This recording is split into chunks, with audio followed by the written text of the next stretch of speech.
buonasera a tutti gli ascoltatori di MRTV, di Border Nights e del canale Serena Pattaro. Benvenuti a questa nuova puntata di benessere e bellessere.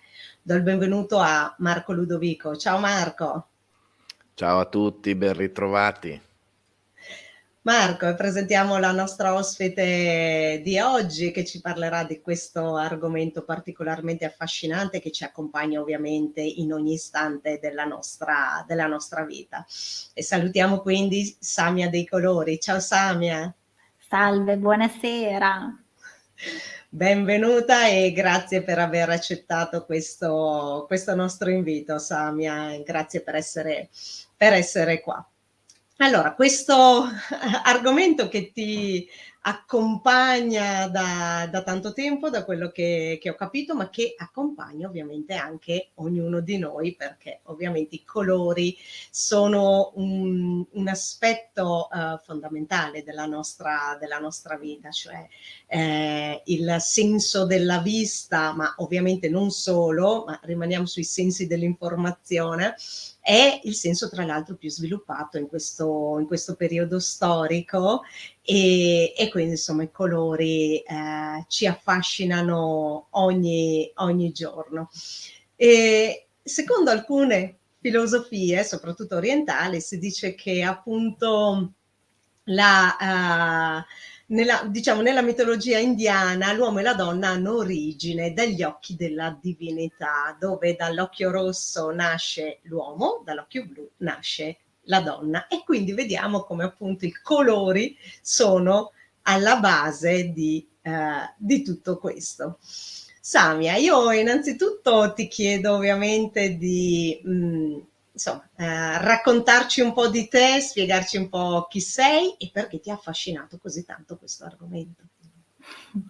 Ma allora io nasco principalmente nel mondo della moda e poi diciamo che la moda ha provocato dentro di me una catastrofe esistenziale dove alla ricerca di me stessa ho scoperto il colore inteso come maestro, perché mi sono affascinata dal 1999 su questo studio, perché ad un certo punto della mia vita io cercavo me stessa, cercavo non solo un maestro al di fuori, ma cercavo una chiave per scoprire di che cosa era fatta la mia vita, di che cosa era la vera essenza, di che colore era la mia vita. Perché ad un certo punto tutto è crollato, mi hanno dato pochi giorni di vita e un colore, il verde acqua, il colore del flusso, mi ha salvato. Quindi per me il colore è diventato una fonte di studio, di ricerca. L'ho applicato nelle aziende con il neuromarketing e i colori, con i bambini come fatina dei colori negli ospedali, nelle parti oncologici. Quindi il colore è diventato un invito di accoglienza, un invito di amore. Ma non solo, perché se pensi che il colore è vibrazione, è l'essenza maestra, il colore mi ha dato il là per purificare la mente, per cancellare tutta quella parte tossica che la mia vita, diciamo, aveva subito.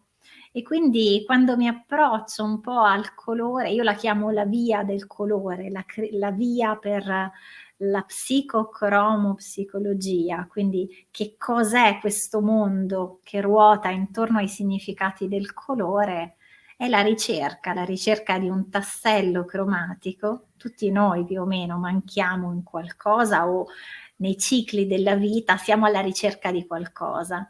E quindi il colore è diventato questo strumento per cercare quello che mancava.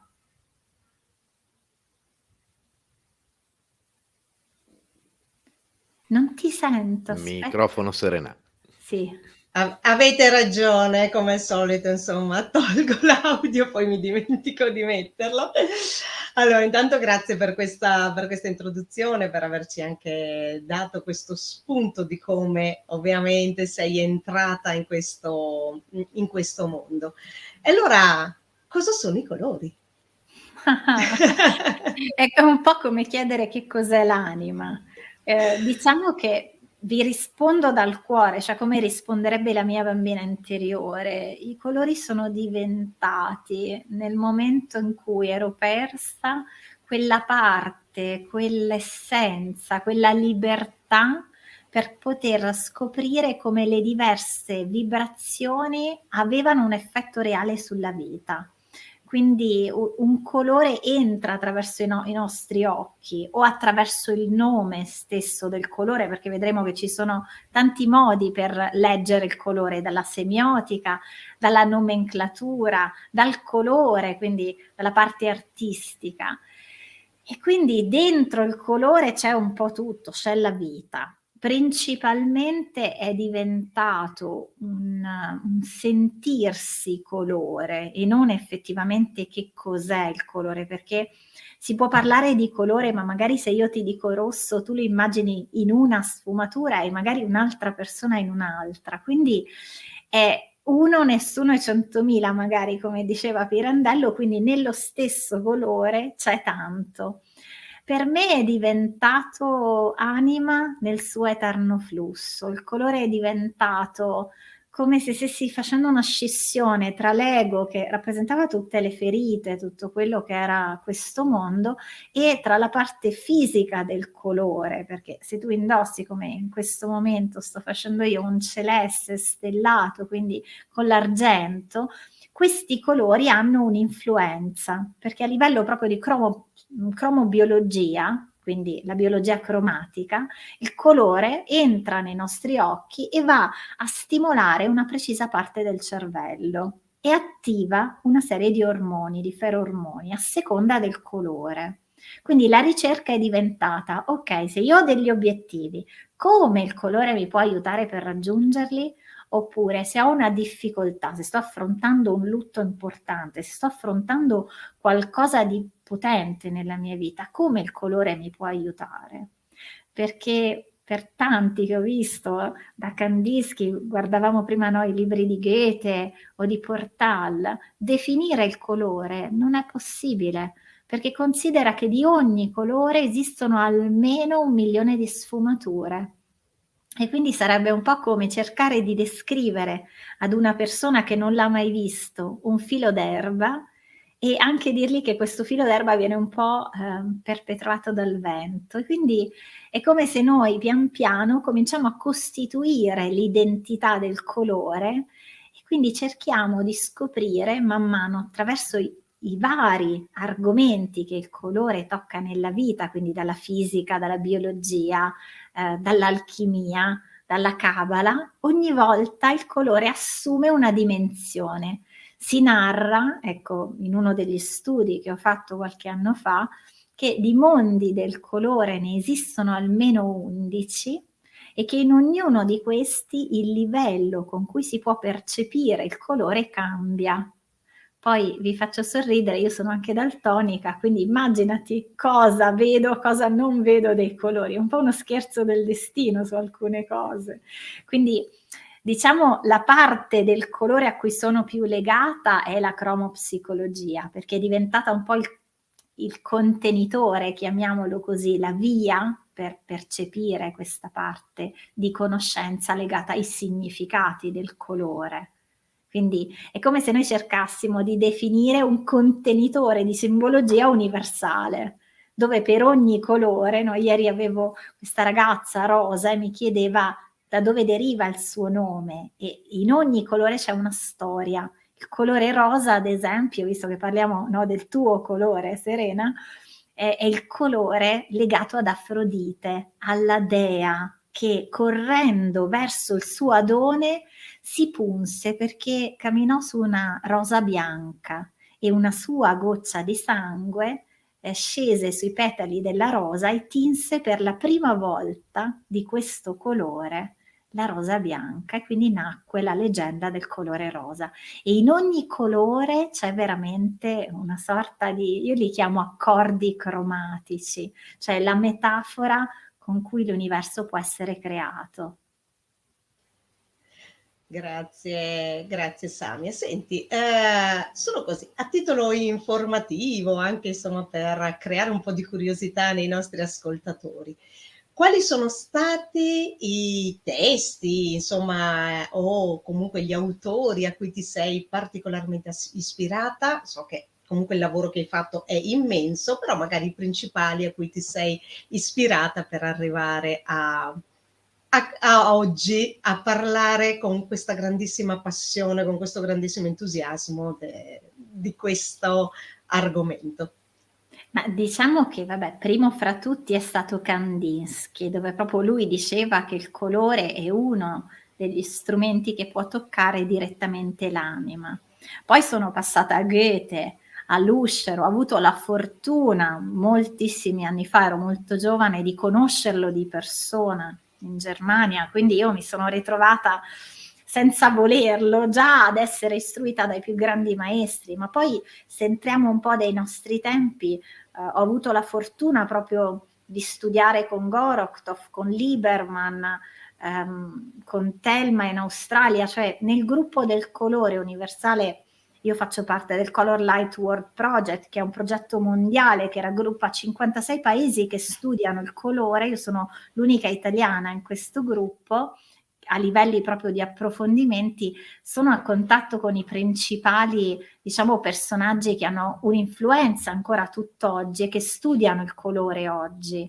Quindi penso che però, devo dirlo, i bambini sono stati i miei più grandi maestri, perché se chiedi a loro, senza nessuna contaminazione, che cosa il colore è per loro, il lavoro negli asili è stato forse veramente, i miei più grandi maestri sono stati loro, perché era come parlare con le essenze pure dell'anima. Quando i bambini scelgono un colore è come se contemplassero l'infinito e ti danno proprio la loro percezione. Quindi non parlo solo di grandi maestri come grandi nomi, perché ho avuto la fortuna di studiare, non so, anche i pigmenti, quindi compenso i principali nel mondo, però anche quelle piccole cose che ti vengono dette dall'anima di un bambino, che ti dicono che un rosso può cambiare il suono. Questo bambino fu meraviglioso perché mi disse che può cambiare il suono dell'amore. Quindi io penso che i bambini sono stati i miei più grandi maestri. Guarda, sai, mi è venuto in mente un aneddoto, adesso che hai nominato i bambini. Il figlio di una mia cugina nei primi anni di vita non parlava, però lui si faceva capire attraverso determinate parole ben precise. Per esempio, Peppa Pig intendeva il rosa, il camion dei pompieri significava il rosso, il dinosauro era il verde.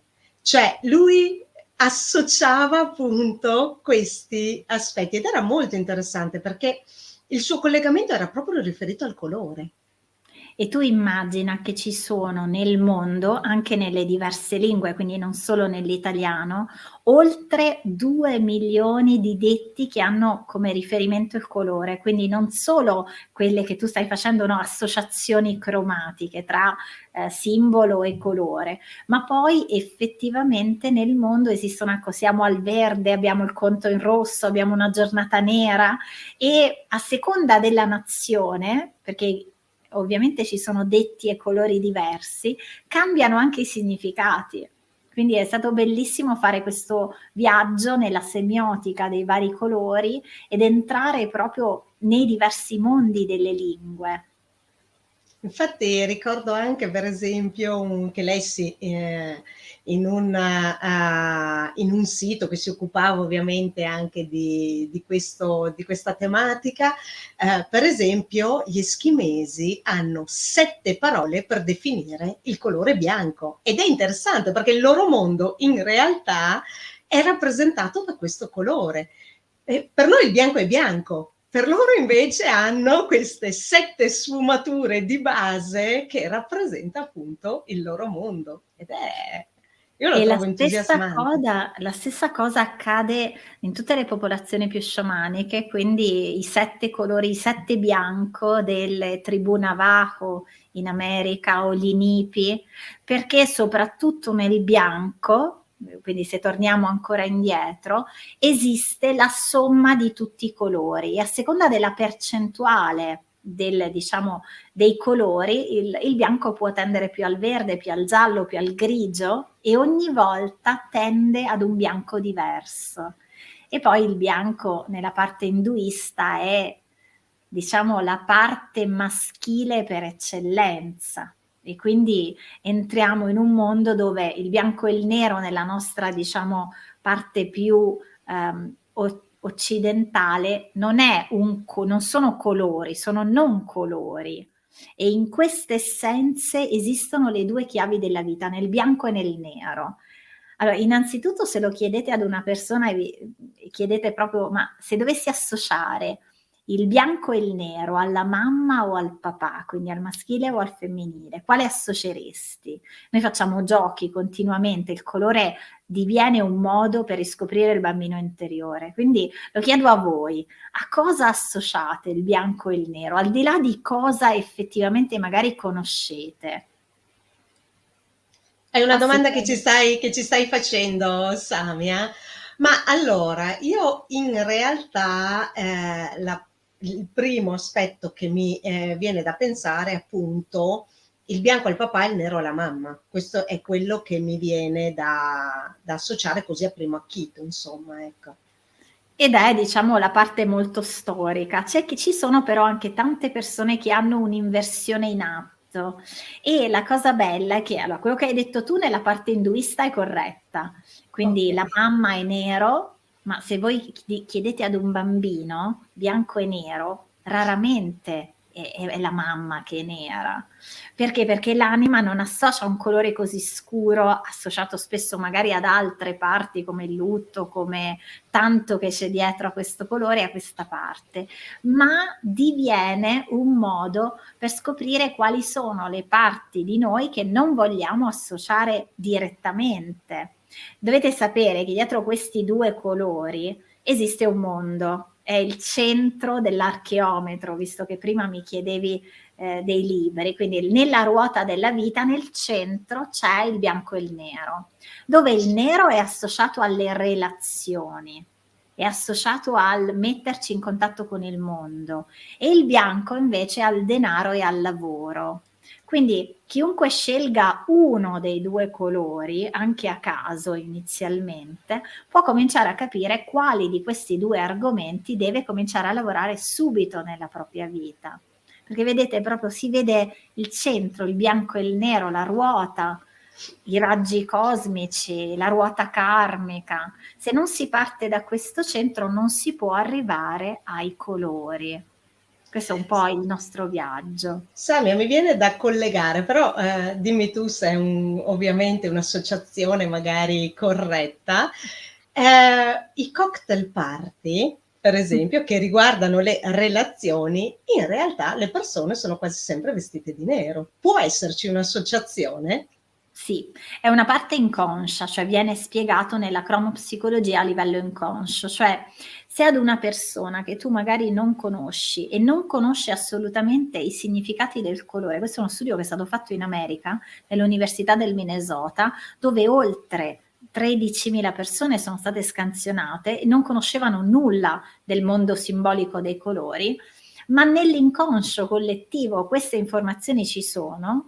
No? Non è un caso che si usano principalmente questi colori magari anche per snellire, no, se usi il nero c'è tutta una dominante. Ecco, tutto quello che c'è nell'inconscio collettivo può essere percepito perché il colore è vibrazione e non ha bisogno di parola. Volevo farti una domanda proprio su questo, perché intanto vabbè, io sono uno di quelli da bimbo che avrebbe attribuito il bianco e il nero al viceversa con mamma e papà. Ma sempre in tema di bimbo, cioè io mi faccio sempre delle domande molto strane, molto più simili a quelle che si fanno i bambini. Dicevi proprio adesso dei colori e delle loro vibrazioni e hai citato prima il fatto, per esempio, di poter essere daltonico e quindi percepire il colore in maniera diversa, ma io sono sempre andato oltre. Nei miei pensieri ho proprio sempre pensato relativamente a quello che sono i colori, come potrebbe essere mentalmente percepita e sentita questa cosa da parte, per esempio, di un non vedente, che non ha mai avuto la possibilità di vedere un colore. Quindi io, se parlo con un non vedente, gli dico: questo libro è rosso.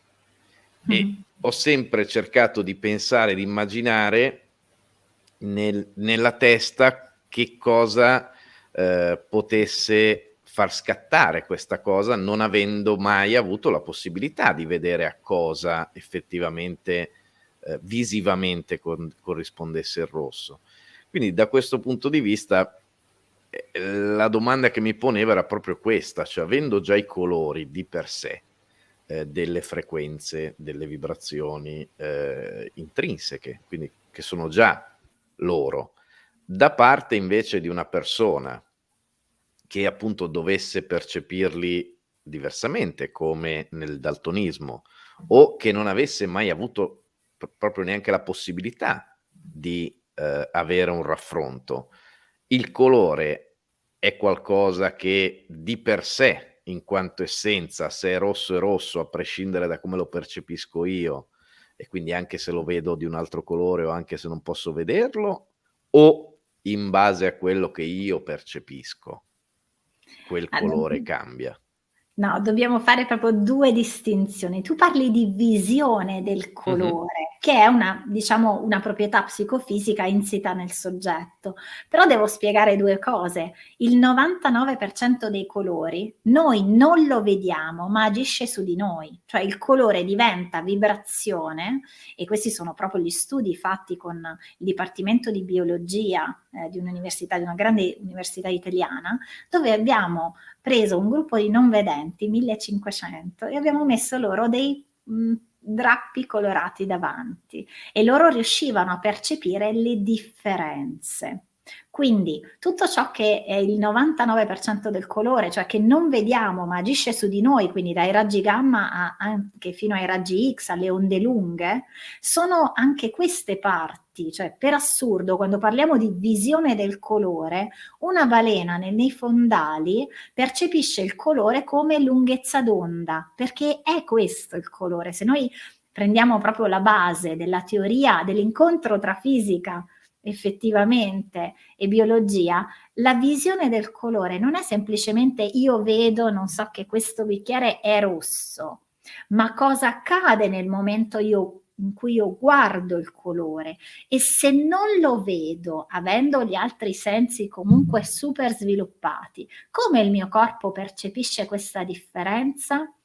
È stato fatto lo stesso studio dei non vedenti con le persone al buio, no? Magari avete sentito parlare delle cene al buio, ecco, o quelle che noi chiamiamo le dark room o le blind room, quindi entrare bendati, fare un'esperienza bendati, di solito è il primo passo per comprendere veramente il colore, che non è solo visione del colore. Voi pensate che Isaac Newton alla fine, mi sembra del XVII secolo, tra il 1640 e il 1645, lui fu il primo a dimostrare che la luce bianca è, non vi ricordate il famoso prisma che si scompone in 1000 colori, e che un colore, la visione di un colore, non dipende solo dai miei occhi, che magari possono essere daltonici o addirittura non vedenti, ma da una serie di lunghezze d'onde che conoscono e che compongono quella gamma cromatica. Quindi quando parliamo di visione del colore, immagina che per vedere un oggetto o un colore servono circa 273 organi diversi. Quindi immaginate quante cose non è solo il vedere, perché un colore si può percepire dal tocco. Ci sono tante parti dell'occhio umano e poi del collegamento tra l'occhio umano e il cervello, che veramente hanno studi immensi, bellissimi.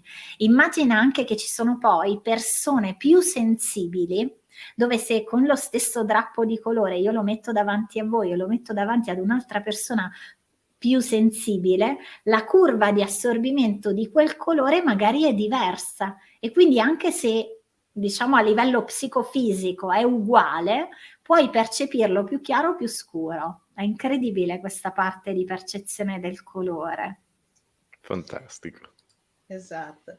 Senti Samia, allora io vorrei entrare un attimino sul pratico, se ti va, in modo da dare anche un po' una visione di quello che tu fai poi praticamente.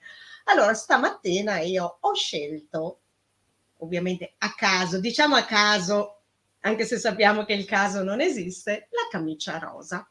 E nel fuori onda tu mi hai detto che è il mio colore. Ma Sì. andiamo a far capire il perché di questo ai nostri amici.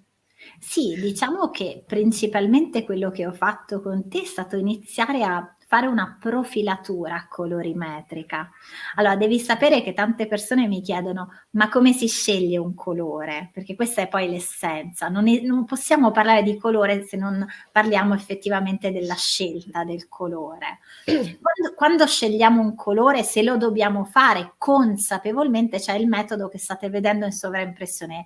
È il metodo più semplice, cioè chi è, chi sei tu, di che cosa hai bisogno, cosa desideri, qual è l'obiettivo che vuoi raggiungere, su quale piano vuoi lavorare, se è fisico, mentale, emozionale o spirituale, dove lo vuoi mettere, perché tu l'hai indossato questo rosa, ma magari potevi metterlo, ecco, sulle lenzuola, su una tovaglia, in un logo, in uno sfondo. Che cosa significa fare la ricerca sul colore e quali colori sono associati a quali significati. Quindi questo è un po' il metodo. Tu lo hai fatto magari a livello inconsapevole, cioè hai preso questo colore perché oggi magari serviva alla tua essenza. Quello che poi siamo andati a fare è stato profilare te stessa, cioè inserire i dati all'interno proprio del mondo del colore, dove ogni colore ha delle corrispondenze e ogni colore è collegato ad una lettera, ogni lettera ad un numero e tutto quello che vedete è poi, siccome prima anticamente si faceva tutto a mano, come si facevano a mano le effemeridi, adesso abbiamo un software che permette gratuitamente, se entrate nel sito, di fare la profilatura dei colori e Serena è composto da una serie di lettere e di colori, la S è rosso, poi il blu e poi tutto, che la somma di questi colori in addizione teosofica dà il colore rosa.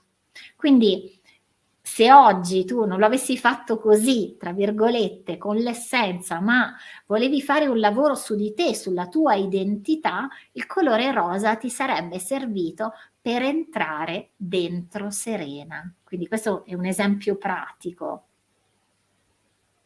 Grazie Samia. Allora, intanto ricordiamo il tuo sito così le persone magari se vogliono andare a fare questo test, che è www.samiadeicolori.it e se volete invece contattare Samia, info@samiadeicolori.it. Ecco, quindi intanto diamo queste indicazioni che poi comunque saranno messe anche in descrizione del video, così potete accedere a tutti quanti.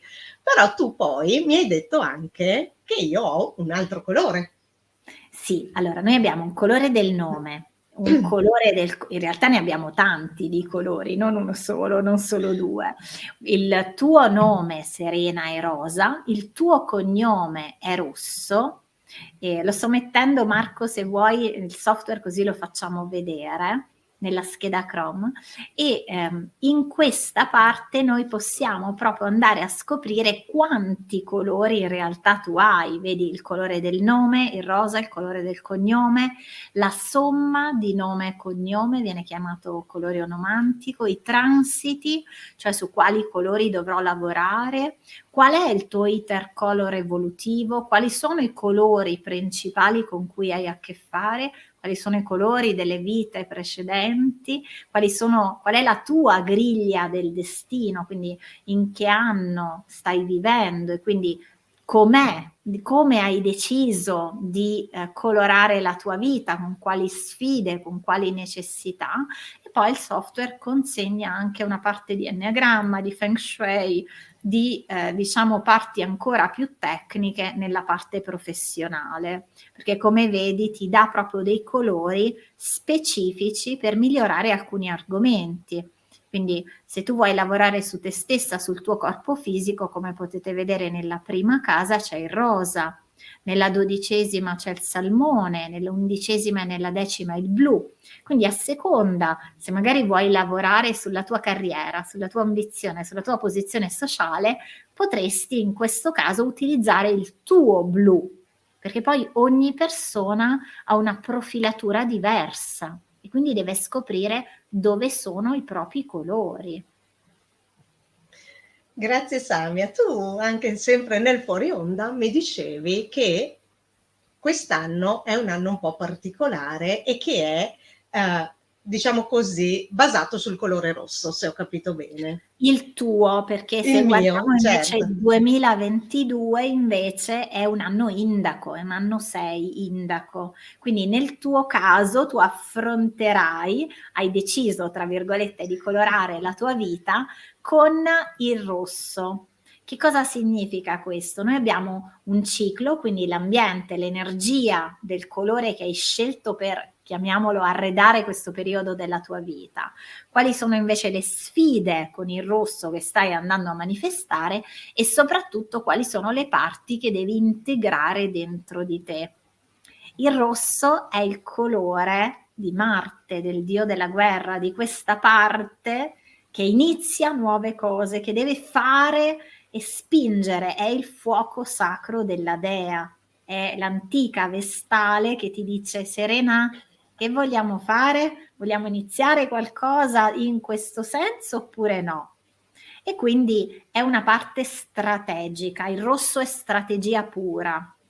Quindi cosa fare? Non sarà un anno di cose, diciamo, come se fossero magari le parti verdi della tua vita concrete, è pura strategia. Quest'anno deve essere una pianificazione metodica di azioni, poche, ma quelle che ti portano al compimento. Beh, è sicuramente un input molto, molto interessante, perché devo confessarti che mi sono proprio sentita così a partire dalla fine del 2021 e proprio come ho iniziato il 2022. Quindi anche senza sapere, ovviamente, perché non conoscevo questi aspetti, però dentro di me ho sentito proprio che l'energia di Marte è abbastanza forte in questo momento. Quindi vedo che le cose magari percepite vanno poi a concretizzarsi anche con altri aspetti. Io voglio lasciare un po' anche a Marco a dire qualcosa, a sentire insomma quello che vuoi chiedere, che vuoi approfondire insomma con Samia. Vabbè, ma io sono sempre veramente molto affascinato da come abbiamo avuto con Serena anche altri ospiti che trattavano temi apparentemente diversi, ma sono sempre affascinato, soprattutto leggendo i libri più datati, di come tutte queste cose vadano a incastrarsi, cioè sembrano quasi 1000 modi diversi per spiegare poi la stessa cosa. Succede coi numeri, succede coi colori, succede con l'astrologia, succede con la psicologia, coi simboli, coi miti, ma alla fine che la materia sia nuova o antica, tra virgolette, vediamo che è come se si andasse sempre a ricadere lì, cioè il punto di caduta poi è sempre abbastanza unico e forse oggi più che mai abbiamo questi strumenti fantastici per unire, tra virgolette, il vecchio e il nuovo, in maniera tale da poter spiegare veramente il significato profondo di determinate cose con il mezzo più consono ad ognuno di noi. Noi siamo tutti diversi, unici, siamo dei pezzi rari, ognuno di noi, diciamo, è unico di per sé. E quindi magari ha sentito tante volte tanti concetti che non era riuscito a fare suo, e magari questa via appunto dei colori è quella adatta a quella persona, che fa scattare quella scintilla. E non so se a te è successa la stessa cosa. probabilmente se avessero provato a dire le stesse cose con miti, filosofie, simboli, non avrebbe sicuramente avuto forse lo stesso effetto che ha avuto così Samia. Beh, diciamo che io dico sempre che la luce è la via, il colore è uno degli strumenti. Quindi a seconda di come la nostra vibrazione si mette in moto e magari anche del periodo che stiamo affrontando della vita, possiamo scegliere degli strumenti piuttosto che degli altri. Ho imparato che quando in questo periodo, no, tante volte faccio ristrutturazioni o riqualificazioni cromatiche degli ambienti, quindi scelgo proprio tecnicamente i colori. Bene, nell'ergonomia visiva c'è magari una metafora che può aiutarci a capire queste parti, perché nell'ergonomia visiva ci sono 3 parti. Quella fisica, quindi effettivamente un colore da qualche parte lo dobbiamo utilizzare, no? Quando magari vogliamo sentirci più sicuri utilizziamo il blu. L'ergonomia cognitiva, quindi andare a mettere in moto la parte dello studio, quindi nel fisico magari puoi occuparti, non so, dei massaggi, delle memorie corporee, oppure delle note musicali se sei nella musica.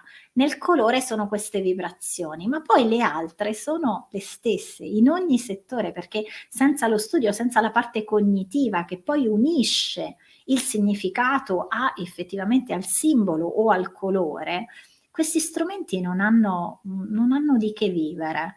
E la terza parte è proprio l'ergonomia dell'organizzazione, cioè come decido di mettere in moto queste parti, perché mentre la parte fisica si occupa magari di tutti quei fattori, no, che possono essere anche anatomici o antropometrici o fisiologici, le altre parti, quelle cognitive, cioè che vanno a toccare la sofia eterna del colore, i miti di cui parlavi prima, sono invece quelle parti che ti prendono. Cioè se io racconto di un altro argomento che non è mio, lo senti, ma se parlo del colore, non solo ne ho fatto un'esperienza, cioè mi sono colorata dalla testa ai piedi, faccio i quadri, quindi lavoro continuamente con il colore, faccio i bagni di colore, cioè la pittura energetica, quindi ogni volta che io lavoro con il colore si sente che è in linea con la mia anima.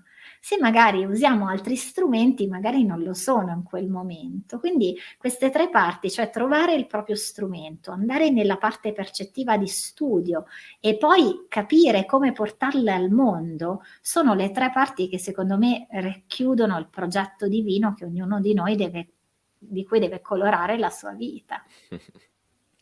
E da questo punto di vista, Samia, penso che una delle cose di cui, almeno sono quasi sicuro che ognuno di noi, dei nostri ascoltatori, abbia sentito parlare, possa essere la cromoterapia.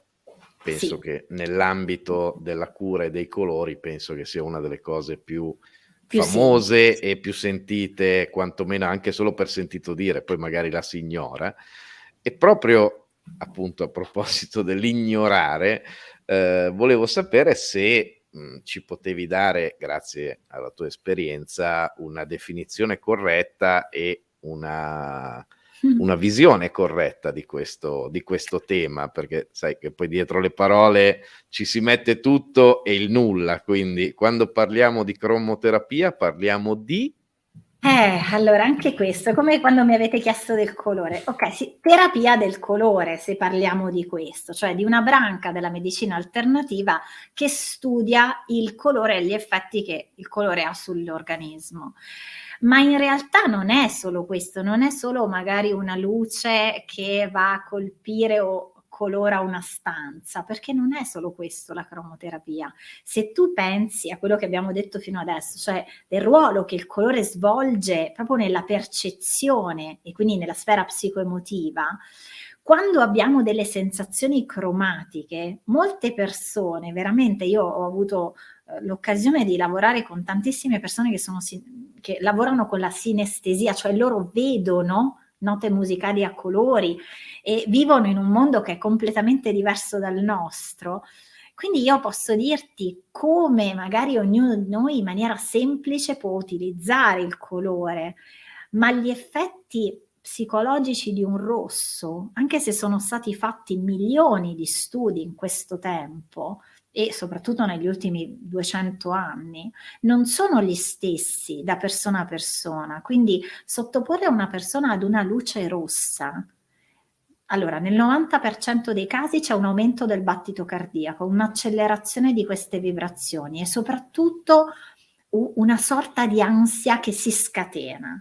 E ci sono delle volte in cui la persona, magari particolarmente depressa, ha bisogno di questa accelerazione.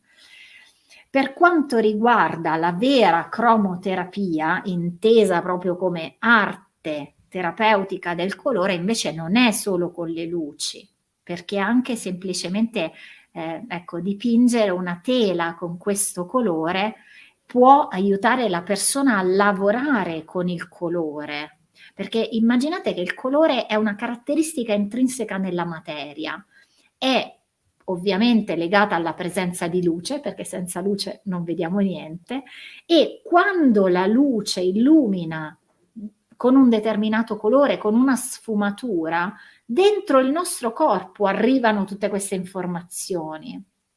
Quindi calibrare la giusta tonalità, ecco perché ci sono degli strumenti come la cromopuntura, come le luci cromatiche, come il casco cromatico che lavorano sullo stato percettivo, quindi tu fai un bagno immersivo nel colore, in questo piccolo mondo completamente in un unico colore e lì ti rendi conto veramente della potenza del colore, dove tu semplicemente guardando questo colore vanno a diminuire, ecco, non so, la fibromialgia, dolori a livello fisico, per farvi capire il grande impatto che c'è con l'uso del colore.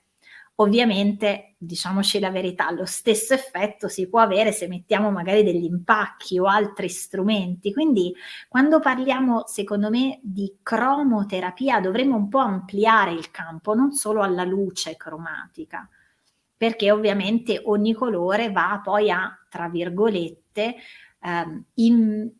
insistere dentro il campo magnetico di una persona e andando a togliere delle parti, quindi effettivamente a lavorare sulla percezione di alcuni dolori, se questo magari è il caso. Quindi io più che cromoterapia farei proprio, ecco, andrei a lavorare il colore in generale su una persona, quindi ecco magari il colore del nome, a cosa reagisce, qual è il sintomo, qual è l'obiettivo, come, cosa gli piace fare, perché ci sono persone che non riescono neanche ad immaginarli i colori e quindi farlo dal vivo, quindi dipingere veramente una tavola rossa, ecco la fisica del colore in quel caso interagisce, ma non è per tutti così, è per questo che è personalizzata l'indicazione cromatica.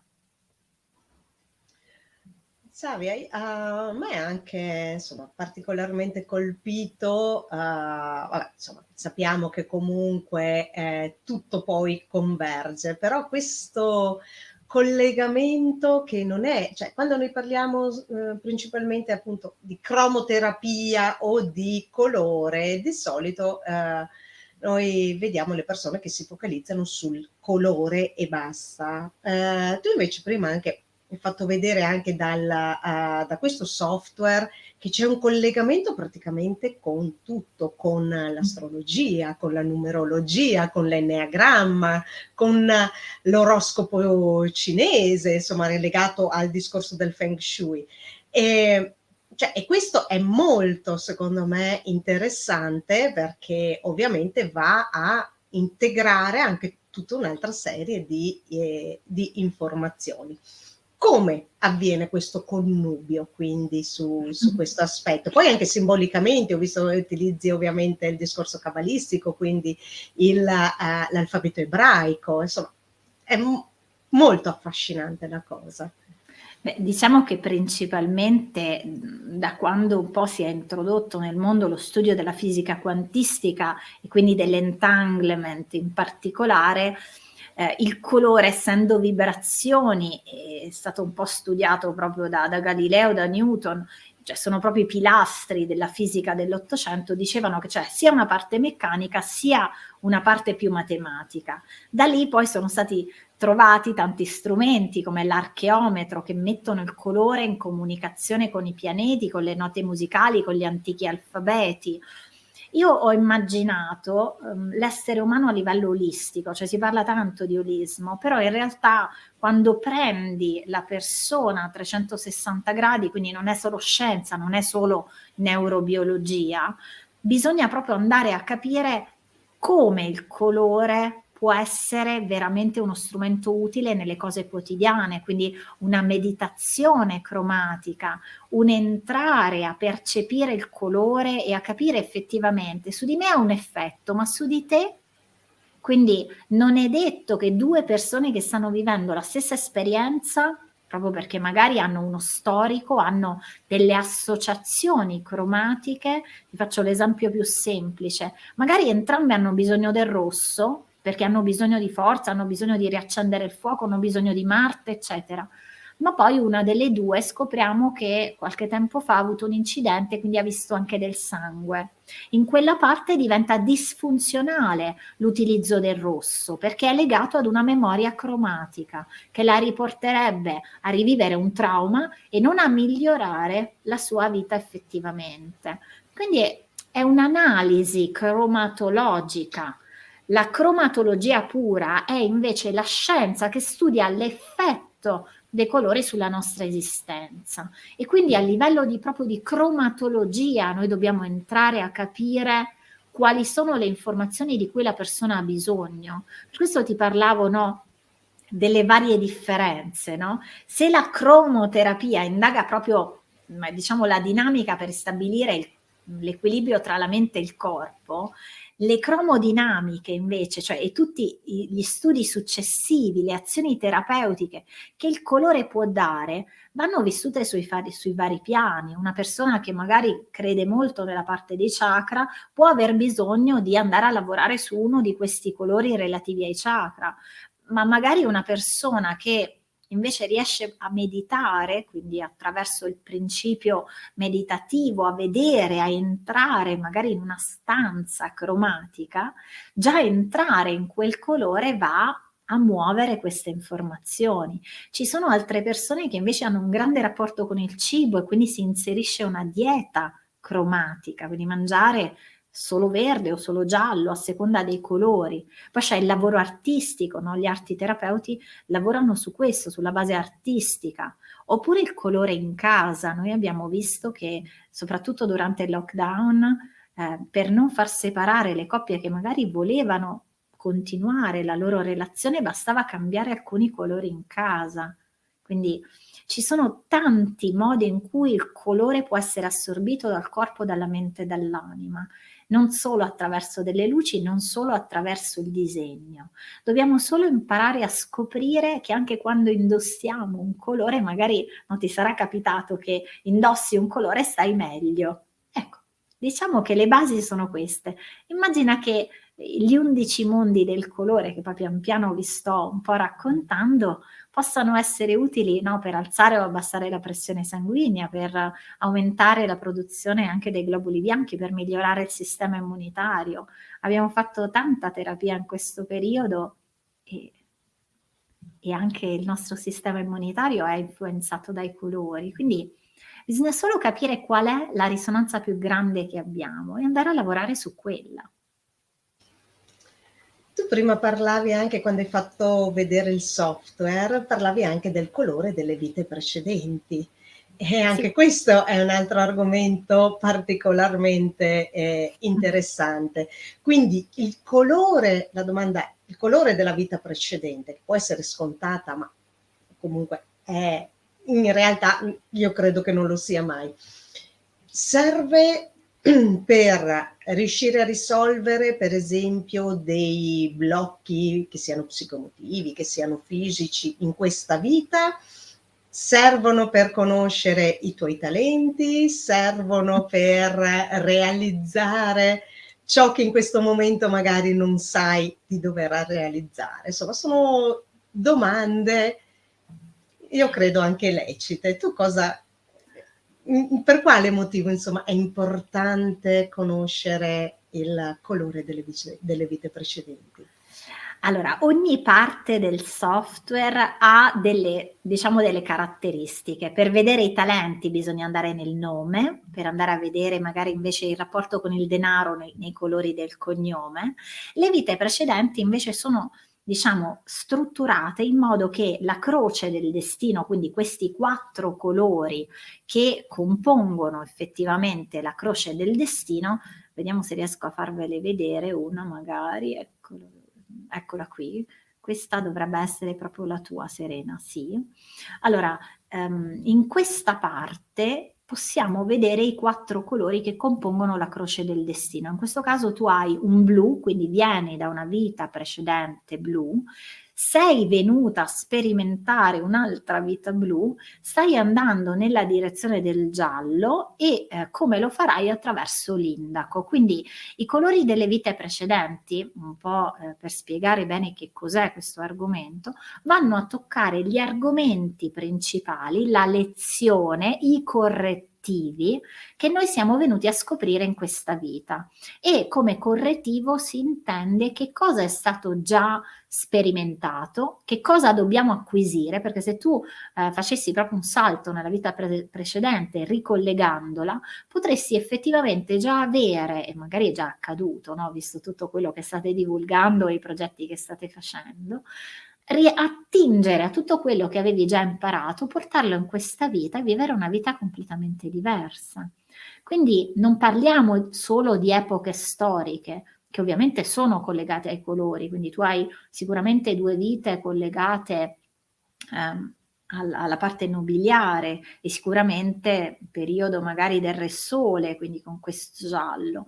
Nell'indaco di solito sono vite orientali, quindi potremmo dire, e poi bisognerebbe indagarlo, cioè entrare dentro la griglia del destino, cioè entrare dentro un'altra serie di informazioni cromatiche, andare a scoprire come quelle vite hanno avuto un impatto su questa vita, che cosa sta dando noia, quindi quali potrebbero essere dei blocchi e quali invece le parti che devi acquisire perché così la tua vita va verso il suo destino.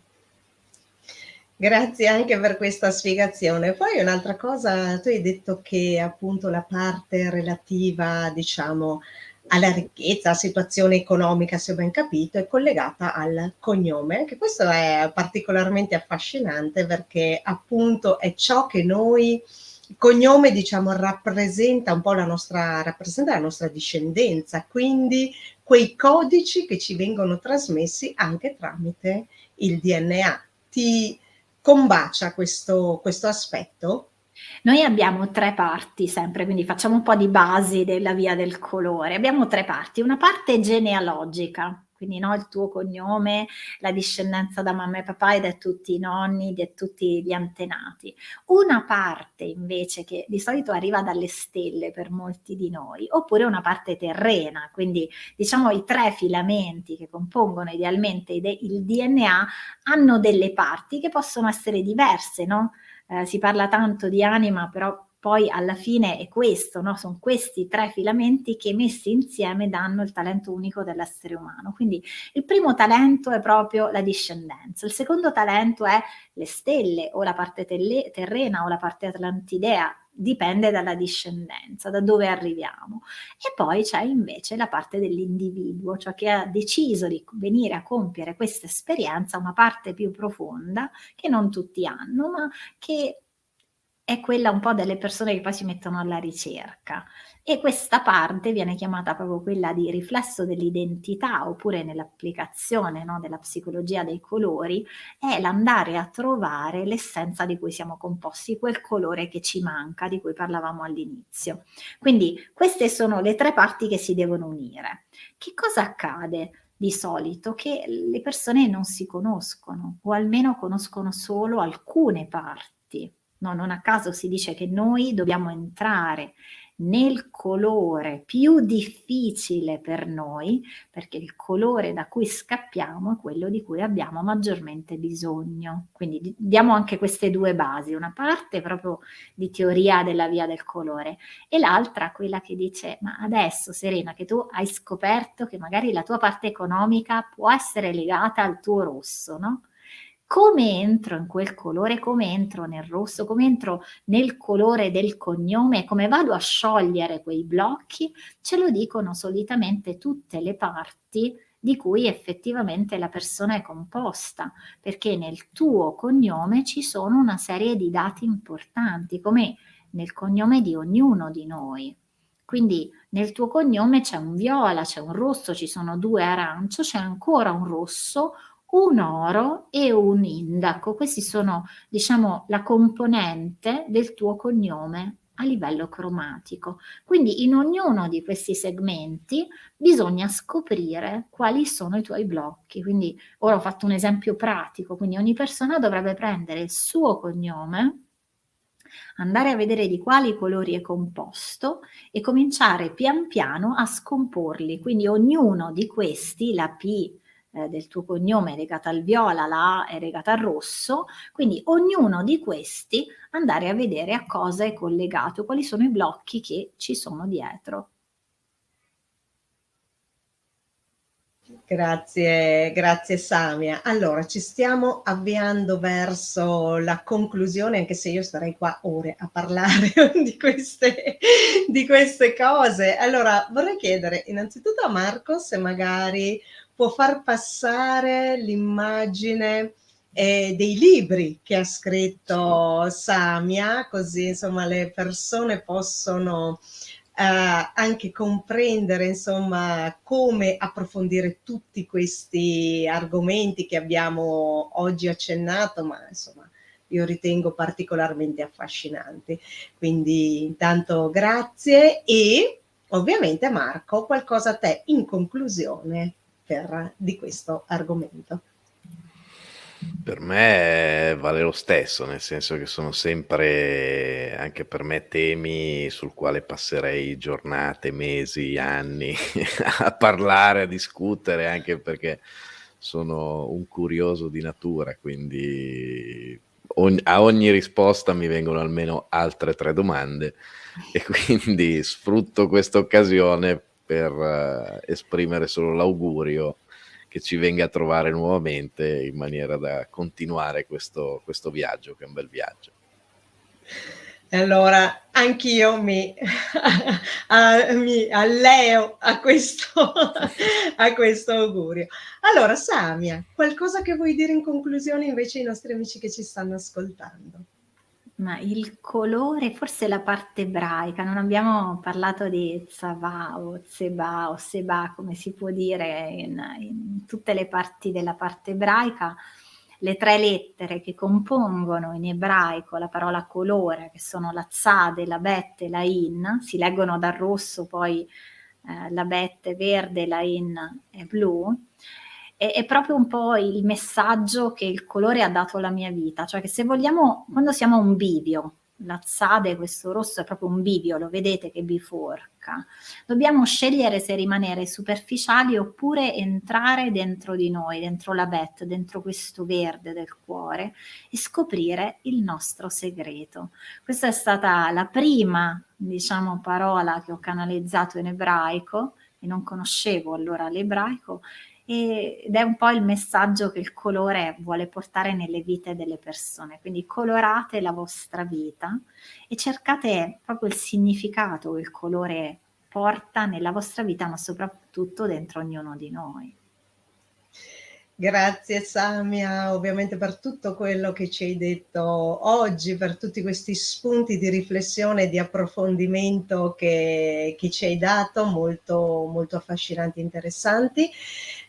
Io voglio ricordare anche, appunto, come vedete in sovraimpressione, il canale Telegram di Samia, ma anche, ripetiamo di nuovo, appunto, il sito www.samiadeicolori.it e se volete contattarla info@samiadeicolori.it. Grazie quindi Samia per essere stata con noi, grazie per tutto quello che ci hai detto. Grazie a voi. E grazie a Marco ovviamente come sempre per essere qui con me in tutte queste avventure. Il microfono, Marco. Hai ragione anche tu, è sempre un piacere, dicevo, grazie a voi. È stato un onore, un piacere.